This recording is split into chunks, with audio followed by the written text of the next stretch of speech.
নমস্কার দর্শক বন্ধুরা, ওপেন টেক টিউবস চ্যানেলে আপনাদেরকে আবার স্বাগত জানাচ্ছি। গিম্প টিউটোরিয়াল সিরিজের আরেকটি ভীষণ ইন্টারেস্টিং ভিডিও নিয়ে চলে এসেছি। এই ভিডিওটিতে আমি আপনাদেরকে দেখাবো, যেরকম এই মুহূর্তে আপনারা স্ক্রিনে দেখতে পাচ্ছেন, বর্তমানে এই ট্রেন্ডটি খুব পপুলার হয়েছে, ডক্টর স্ট্রেঞ্জ পোর্টাল ইফেক্ট। এই ভিডিওতে আমি এই গিম্প সফটওয়্যারটি ব্যবহার করার মাধ্যমে করে দেখাবো কত সহজে এই ইফেক্টটা আমরা এই সফটওয়্যারের সাহায্যে করে ফেলতে পারি। তাহলে কথা না বাড়িয়ে দেখে নেওয়া যাক কাজটা আমরা কিভাবে করতে পারি। আমি স্টেপ বাই স্টেপ ডেমনস্ট্রেট করতে থাকবো। চলুন শুরু করা যাক। এই মুহূর্তে স্ক্রিনে আপনারা দেখতে পাচ্ছেন গিম্প সফটওয়্যারটি ওপেন করা রয়েছে। এই কাজটি করার জন্য আমাদের বেশ কিছু ইমেজের প্রয়োজন হবে। আমি ইমেজগুলো অলরেডি সফটওয়্যারের মধ্যে ওপেন করে রেখেছি। আমি একের পর এক ইমেজগুলো আপনাদেরকে দেখাচ্ছি। ইমেজগুলো সফটওয়্যারের ট্যাবুলার ফরম্যাটে ওপেন হয়ে থাকে। সবার প্রথমেই দেখতে পাচ্ছেন একটি সিটি ল্যান্ডস্কেপ ভিউ আমাদের সামনে খোলা রয়েছে এবং এখানে আমরা দেখতে পাচ্ছি একটি হাইওয়ের ওয়াইড অ্যাঙ্গেল ইমেজ আমাদের সামনে রয়েছে। এর পরবর্তী ইমেজটা একটি ফায়ার রিং এর ইমেজ এবং তারপরের ইমেজটা যেটা আমাদের কাজে লাগতে পারে সেটা এইরকম একটি মানুষের ব্যাকগ্রাউন্ড থেকে তোলা ছবিটা, যেটাতে দেখা যাচ্ছে একটি একাকী মানুষ কোনো পাহাড়ি রাস্তা দিয়ে একা একা হেঁটে চলেছেন। এইরকম ছবিটা আমাদের প্রয়োজন। আপনারা নিশ্চয়ই বুঝতে পেরেছেন যে এই ছবিটা আমরা কিভাবে কাজে লাগাবো। এখান থেকে আমরা এই মানুষটির ছবিটাকে সিলেক্ট করে কাট করে আমরা আমাদের মেন প্রজেক্টে নিয়ে যাব। এর পরবর্তী ছবিটা এইরকম একটি মাউন্টেন ল্যান্ডস্কেপের দৃশ্য, যেটা আমরা ব্যবহার করব আমাদের doctor strange portal effect create করার জন্যে। তাহলে চলুন দেখে নেওয়া যাক কাজটা আমরা এই মুহূর্তে কিভাবে করতে পারি। প্রথমে আমরা এনভায়রনমেন্টটা ক্রিয়েট করার জন্য এই ছবিটাতে আমরা লাইটিং সেটিং এ একটু চেঞ্জ করব। ছবিটাকে আমরা একটু ডার্কেন করে দেবো, যাতে করে বোঝা যায় যে ছবিটার মুডটা আর একটু ডার্ক, এবং এতে করে পোর্টালের যে ফায়ার ইফেক্টটা সেটা আমাদেরকে ভালো করে ফুটিয়ে তুলতেও সাহায্য করবে। সেটা করার জন্য আমরা চলে যাব কালার্স মেনুতে। সেখান থেকে আমরা কার্ভস বলে অপশনটি সিলেক্ট করে নেব এবং এরকম একটি উইন্ডো আমাদের সামনে খুলে যাবে। চ্যানেলটা ভ্যালুই থাকবে এবং এখান থেকে এই কার্ভ লাইনের নোটগুলোকে এডিট করার মাধ্যমে আমরা ফুটিয়ে তোলার চেষ্টা করব। প্রথমেই আমি হাইলাইট ভ্যালুটাকে একটু লো করে দিচ্ছি এবং মিড টোনটাকেও আমি লো করে দিচ্ছি। শ্যাডোর ভ্যালুটাকেও আমি ডার্ক করে দিচ্ছি যতটা আমাদের প্রয়োজন এই প্রজেক্টের ক্ষেত্রে। মোটামুটি এই রকম জায়গায় আমরা রাখতে পারি। আমি হাইলাইট ভ্যালুটাকে আরেকটু নামিয়ে দিলাম। আপাতত এই মুহূর্তে আমাদের ইমেজটা যেখানে দাঁড়িয়ে আছে আমরা ঠিক এই রকম আলো আধারি এনভায়রনমেন্টেরই ক্রিয়েট করতে চাইছিলাম। ইফেক্টটাকে পার্মানেন্ট করার জন্য আমরা সিম্পলি এখানে ওকে করে দিতে পারি। তার আগে আপনি মনে হলে এখান থেকে স্প্লিট ভিউ ক্রিয়েট করে দেখে নিতে পারেন যে আগে ইমেজটা কিরকম ছিল এবং বর্তমানে এটা কিরকম টার্ন ওভার হয়ে গেছে। আমি ওকে করার মাধ্যমে ইফেক্টটাকে অ্যাপ্লাই করে দিলাম।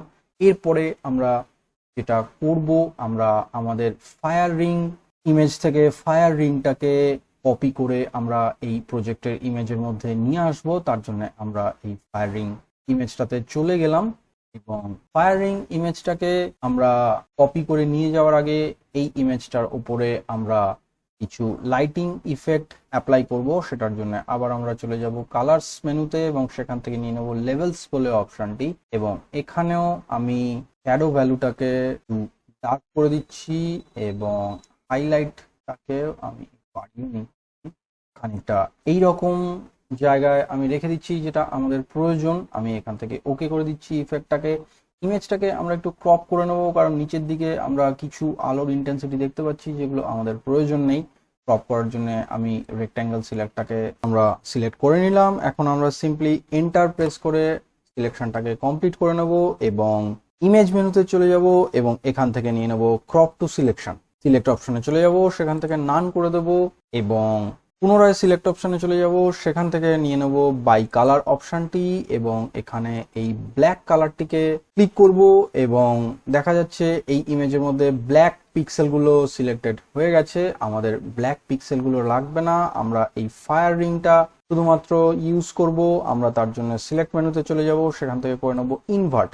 এতে করে দেখা যাবে আমাদের শুধু ফায়ার রিংটাই সিলেক্টেড অবস্থায় রয়েছে। এখান থেকে আমরা এডিট মেনুতে চলে যাব এবং নিয়ে নেব কপি বলে যে অপশন, সেটা, তাতে আমাদের এই সিলেকশনটা কপি হয়ে যাবে। আমরা আমাদের মেন ইমেজে চলে আসব এবং এখানে আমরা ওই কপিড ইমেজটি সিম্পলি পেস্ট করে দেবো। তার জন্য এডিট মেনুতে চলে যাব, এখান থেকে নিয়ে নেবো পেস্ট অ্যাজ নিউ লেয়ার। আপনারা দেখতে পেলেন ফায়ার রিংটা এই ইমেজের মধ্যে অর্থাৎ আমাদের প্রজেক্টের মধ্যে চলে এসেছে। আমি মুভ টুলটা নিয়ে নিচ্ছি, মোটামুটি যেরকম জায়গা নাগাদ আমি চাইছি আমি সেখানে ফায়ার রিংটাকে আপাতত প্লেস করে দিচ্ছি এবং এই রিংটাকে আমি একটু স্কেল করে ছোট করে নেবো। তার জন্য স্কেল টুলটা নিয়ে নিলাম এবং এর মধ্যে ক্লিক করলাম। প্রপোর্শনেট এডিটিং আমি অন রাখবো। এই চেন লিঙ্কটাকে অ্যাক্টিভ রাখার মাধ্যমে আমি সিম্পলি এইরকম সাইজটা নিয়ে নিচ্ছি এবং এখান থেকে স্কেল বাটনটা ক্লিক করার মাধ্যমে ইমেজটাকে স্কেল করে দিলাম। মুভ টুলটা নিয়ে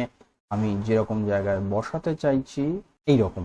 এরপরে আমাদের যে কাজটা করতে হবে, আমরা এই লেয়ারটার দুটো ডুপ্লিকেট লেয়ার ক্রিয়েট করব। তবে এই ডুপ্লিকেট লেয়ারগুলো ক্রিয়েট করার আগে আমাদেরকে একটি কাজ অবশ্যই করে নিতে হবে, যেটা না করলে পরবর্তী যে স্টেপটায় আমরা যাব সেখানে গিয়ে আমাদের কিছু অসুবিধার সম্মুখীন হতে পারে। আমরা যেহেতু এই লেয়ারটাকে ক্রপ করে এখানে নিয়ে এসেছিলাম, তাই এই লেয়ারের ইমেজ সাইজটা বর্তমানে আমাদের প্রজেক্টের ব্যাকগ্রাউন্ডের সিটিস্কেপ ইমেজ সাইজের থেকে ছোট রয়েছে, সেটাকে আমাদের একটু বড় করার প্রয়োজন। লেয়ারটাকে সিলেক্টেড অবস্থায় আমরা লেয়ার অপশনে যাব এবং সেখান থেকে আমরা নিয়ে নেব লেয়ার টু ইমেজ সাইজ বলে এই অপশনটি। এতে করে আপনি দেখতে পাচ্ছেন যে আমাদের লেয়ার সাইজটা এক্স্যাক্টলি আমাদের প্রজেক্টের ইমেজের সাইজের মতোই বড় হয়ে গেছে। এখন আমরা ডুপ্লিকেট লেয়ারগুলো ক্রিয়েট করে নেব এবং উপরের ডুপ্লিকেট লেয়ার দুটোর ভিজিবিলিটি আমি এই মুহূর্তে বন্ধ করে দিচ্ছি এবং শেষ এবং বটম লেয়ারটাকে সিলেক্ট করার অবস্থায় আমরা এর উপরে একটি ইফেক্ট অ্যাপ্লাই করব, যেটাতে মনে হয় যে এই ফায়ার রিং থেকে যে আলোর আভাটা বেরোচ্ছে তার ছটাটা যেন ছড়িয়ে পড়ছে। তার জন্য আমরা চলে যাব ফিল্টার্স অপশনে এবং সেখান থেকে নিয়ে নেব ব্লার এবং সেখান থেকে নিয়ে নেব গজিয়ান ব্লার। সিম্পলি সাইজ এক্স এবং সাইজ ওয়াই এর ভ্যালুটাকে আমরা মডিফাই করার মাধ্যমে এই কাজটা করে ফেলতে পারি। যেরকম আপনি এই মুহূর্তে স্ক্রিনে দেখতে পাচ্ছেন, আমরা প্রপোর্শনেট মডিফিকেশনটাকে অ্যাক্টিভ রাখবো এই চেইন লিঙ্কটাকে সিলেক্টেড অবস্থায়। আমি খানিকটা এইরকম অবস্থায় ইফেক্টটাকে ওকে করার মাধ্যমে অ্যাপ্লাই করে দিচ্ছি, যেরকমটা আমাদের প্রয়োজন। আমার ধারণা আমি ততটা অ্যাচিভ করতে পেরেছি। আপনি এক্সপেরিমেন্ট করে দেখে নিতেই পারেন আপনাদের অনুযায়ী কিরকম রেজাল্ট আপনি চাইছেন। ওকে করে দিলাম, ইফেক্টটা অ্যাপ্লাই হয়ে গেল। এরপরে আমি ঠিক এর ওপরের লেয়ারটার ভিজিবিলিটি অন করব এবং এই লেয়ারটিকেও সিলেক্ট করে নেব। এই লেয়ারের উপরেও আমরা একটি ইফেক্ট অ্যাপ্লাই করব, যেটাতে মনে হয় যে ডক্টর স্ট্রেঞ্জ পোর্টালটা অ্যাকচুয়ালি একটি রোটেটিং সার্কেল পোর্টাল। এই সার্কেলটাকে আমরা একটু মুভ করে প্লেস করে রাখছি এবং এর সাথে সাথে আমরা চলে যাব ফিল্টার্স মেনুতে। সেখান থেকে নিয়ে নেব ব্লার এবং ব্লারে গিয়ে আমরা নিয়ে নেব সার্কুলার মোশন ব্লার অপশনটি। এরকম একটি উইন্ডো আমাদের সামনে খুলে যাবে এবং দুটো কন্ট্রোল পয়েন্টও এখানে আমরা দেখতে পাচ্ছি। আমরা যে কোনো ভাবেই এটাকে অ্যাডজাস্ট করতে পারি। এখানের অ্যাঙ্গেল ভ্যালু এবং সেন্টার এক্স সেন্টার ওয়াই এর ভ্যালু চেঞ্জ করার মাধ্যমে, অথবা সিম্পলি এখান থেকে যদি আমরা এই পজিশনটাকে রেখে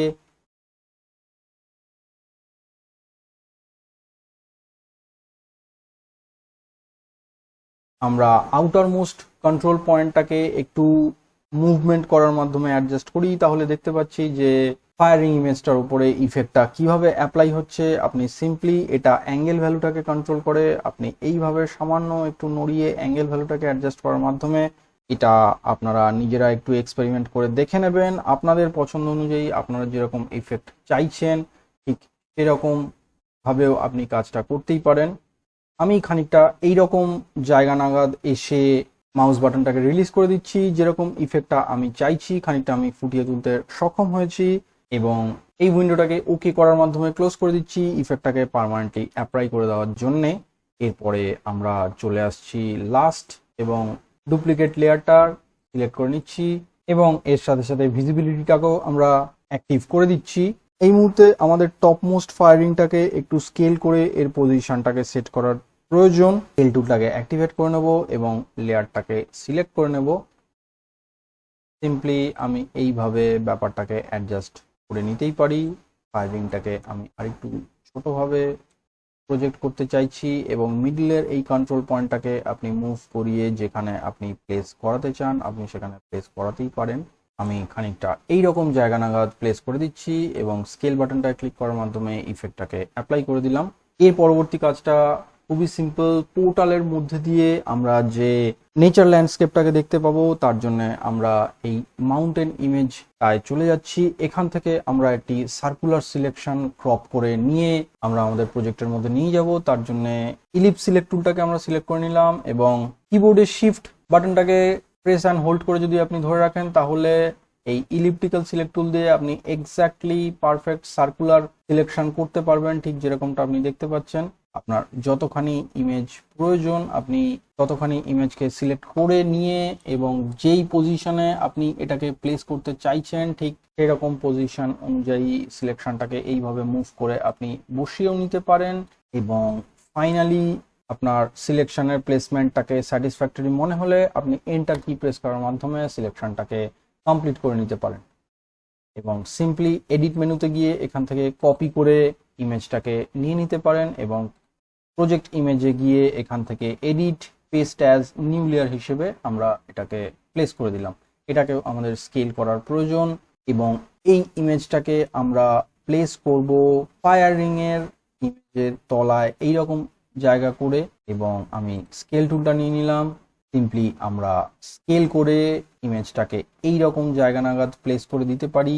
আমার মনে হয় এই স্কেল সাইজটা আমরা মোটামুটি ঠিকঠাক অ্যাচিভ করতে পেরেছি এবং প্লেসমেন্টটাও আমি মোটামুটি ঠিকঠাক অ্যাচিভ করে বসাতে পেরেছি। আমরা সিম্পলি স্কেল বাটনটা ক্লিক করার মাধ্যমে ইফেক্টটাকে অ্যাপ্লাই করে দেবো। অর্থাৎ আমরা আমাদের ফায়ারিং পোর্টালের মধ্যে দিয়ে আমরা দূরে একটি মনোরম নেচার ল্যান্ডস্কেপ দেখতে পাচ্ছি, যেটা আমাদের এই সিটিস্কেপের লাইফ থেকে এই ডক্টর স্ট্রেঞ্জ পোর্টালের মধ্যে দিয়ে আমরা চট করে চলে যেতে পারবো।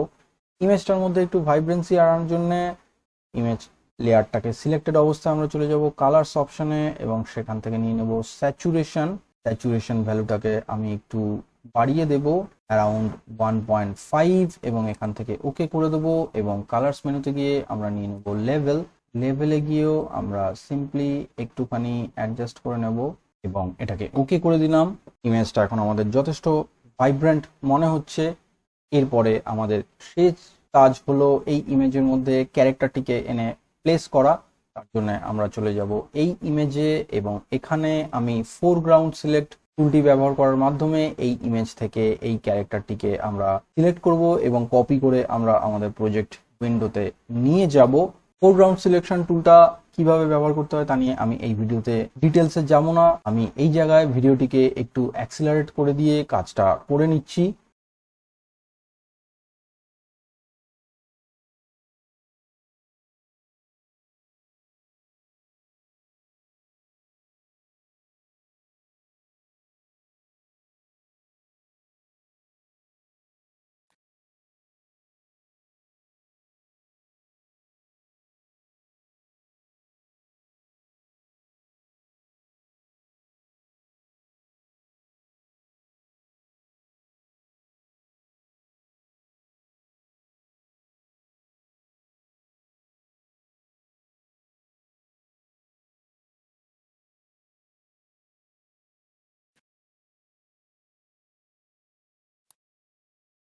সিলেকশনটা আমাদের কমপ্লিট হয়ে গেছে। আমরা এডিট মেনুতে গিয়ে এখান থেকে কপি অপশনটা নিয়ে নেব এবং আমাদের প্রজেক্ট ইমেজে চলে এলাম। এখানে simply edit paste as new layer হিসেবে পেস্ট করে দেবো এবং এই লেয়ারের প্লেসমেন্টটা আমি একটু উপরের দিকে তুলে এইখানে করে দেবো। অবশ্যই বুঝতে পারছেন যে এই ক্যারেক্টারটিকে আমাদের স্কেল করার প্রয়োজন। আমরা স্কেল অপশনটা নিয়ে নেব এবং লেয়ারটাকে সিলেক্ট করে নেব। প্রপোর্শনেট স্কেলিংই আমরা অবশ্যই করব এবং সিম্পলি আমি এইরকম ভাবে স্কেল করে ইমেজটাকে এইখানটায় প্লেস করে দিচ্ছি এবং স্কেল অপশনটাকে আমরা ক্লিক করে দিচ্ছি। এই ইমেজটাকেও আমরা আরেকটু light and shade effect apply করব। তার জন্য লেয়ারটাকে সিলেক্টেড অবস্থায় চলে যাব কালার্স মেনুতে, সেখান থেকে নিয়ে নেব লেভেলস এবং শ্যাডোর ভ্যালুটা বেশ খানিকটা বাড়িয়ে দেব এবং মিড টোনটাও একটু ডার্ক করে দেব যাতে করে আমরা বুঝতে পারি যে ক্যারেক্টারটার ব্যাকগ্রাউন্ডে খুব একটা আলো নেই, যে লাইট সোর্সটা সেটা সামনের ডক্টর স্ট্রেঞ্জ পোর্টাল থেকে আসছে। খানিকটা এইরকম অবস্থায় আমরা ওকে করার মাধ্যমে ইফেক্টটাকে অ্যাপ্লাই করে দেবো। দর্শক বন্ধুরা, আপনারা দেখতে পাচ্ছেন মোটামুটি আমরা যেরকম চেয়েছিলাম সেই জায়গাটা আমরা ফুটিয়ে তুলতে পেরেছি এবং এইভাবে করার মাধ্যমে আমরা একটা সারিয়ালিস্টিক ইমেজও ক্রিয়েট করতে পারি ডক্টর স্ট্রেঞ্জ পোর্টাল ইফেক্টের মতো।